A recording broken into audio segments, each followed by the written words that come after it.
ఇప్పుడు రహస్యమే, అవునా లేదా? ఇక్కడ లైట్ ఉంది, మైక్ ఉంది, ఫ్యాన్ ఉంది, శక్తో ఉందా లేదా? ఉందండి. కనిపిస్తుందా? రహస్యం.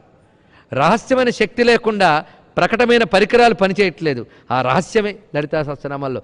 పైగా లలితా సహస్రనామాన్ని ఎలా వర్ణించవచ్చంటే, ఒక్కొక్కసారి ఒక ద్రాక్ష తోట గుర్తొస్తుందండి లలితా సహస్రనామ స్తోత్రం చూస్తూ ఉంటే. ద్రాక్ష తోటలోకి వెళ్తే గుత్తులు గుత్తులు పళ్ళు వేలాడుతుంటాయి. అలాగే సహస్రనామ స్తోత్రం అంతా ఒక తోటలాగుంటే ఒక్కొక్క నామాల గుంపు ఒక్కొక్క గుత్తండి. చిత్రం. దుర్గా మంత్రములన్నీ కొన్ని నామాల గుంపులో ఉంటాయి ఒక చోట. ఇంకో చోట విశేషమైన వనదుర్గా విద్యంతో ఒక చోట చూపిస్తాడు. ఇలా ఒక్కొక్క మంత్ర విశేషములు కొన్ని గుత్తులు నామాల్లో పెడతాడు.